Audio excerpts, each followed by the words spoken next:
आता महत्त्वाचा विषय की महापालिकेत गेले 2 वर्ष निवडणुका झाल्या नाहीत.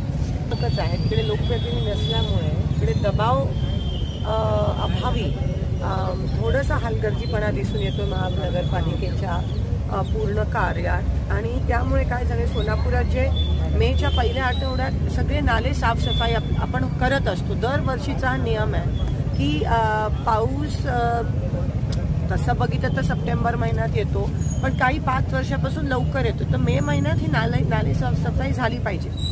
आता मी मगासपासून सगळे जेवढे सोलापूरचे मेन नाले आहेत तिथे मी जाऊन आली. अशा एकंदरीत दिसून येते की हे फक्त वरवर झालंय काम. हे ज्या पद्धतीत झालं पाहिजे होतं ते झालं नाही आहे. आणि त्यामुळे जो परवा पाऊस पडला, जवळजवळ 80 mm पडला, त्याच्यामुळे सगळे नाले ओव्हरफ्लो झालेत, चोकअप झालेत. ड्रेनेज सिस्टीम पूर्ण सोलापूर शहराची खोळंबली आहे आणि लोकांच्या घरात पाणी शिरलंय, खालून पाणी येत आहे लोकांच्या घरात. हे होतं दरवर्षी, पण हे आज एवढ्याशा पावसात एवढं लवकर झालंय. तर मला असं वाटतं हे महापालिकेच्या अधिकाऱ्यांनी हे थोडंसं सिरियसली घेणं गरजेचं आहे. आणि आज आम्ही ती पाहणी केली, पण पाणीच नाही, पण ते लवकरात लवकर उद्यापासून पुन्हा एकदा ते नाले साफसफाई झाले पाहिजेत. आणि काही ठिकाणी स्टॉर्म ड्रेन क्लिनिंग झालं पाहिजे, ते पण झालं नाही आहे. आणि जो आपण 99 कोटीचा जो प्रस्ताव दिला आहे तो आचारसंहितेमुळे प्रलंबित होता.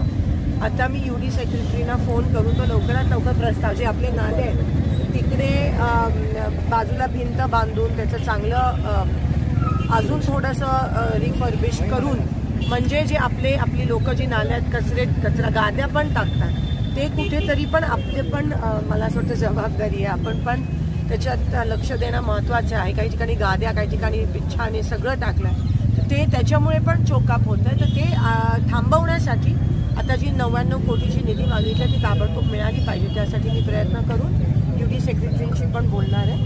आणि उद्या 3:30 वाजता आपण महापालिका आयुक्त एक आढावा बैठक घेणार आहोत. कारण का पाऊस आहे, नाले साफसफाई झाली पाहिजे, रस्ते काही ठिकाणी खचले ते बंद झालं पाहिजे आणि पाणी पुरवठा पण सुरळीत झाला पाहिजे. त्यासोबत आत्ता 6 वाजता कलेक्टरांकडे पण ग्रामीण भागातला पाण्याचा जो प्रश्न आहे त्याचा पण आढावा. कारण का अतिवृष्टीमुळे काही घरं त्या ठिकाणी पडलेत, काही शेतींचं नुकसान झालं, तर लवकरात लवकर ती पण निधी मिळाली पाहिजे. त्यासाठी आपण मीटिंग घेतोय. आम्ही सगळे कामाला लागलो.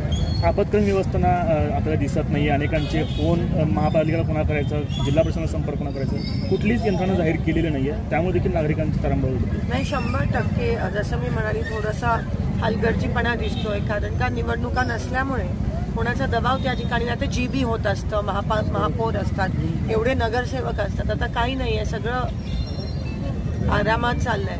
आणि म्हणून आता लोकांनी आमचा तो विश्वास दाखवलाय आणि आम्ही ताबडतोब तातडीने या बैठका घेतोय.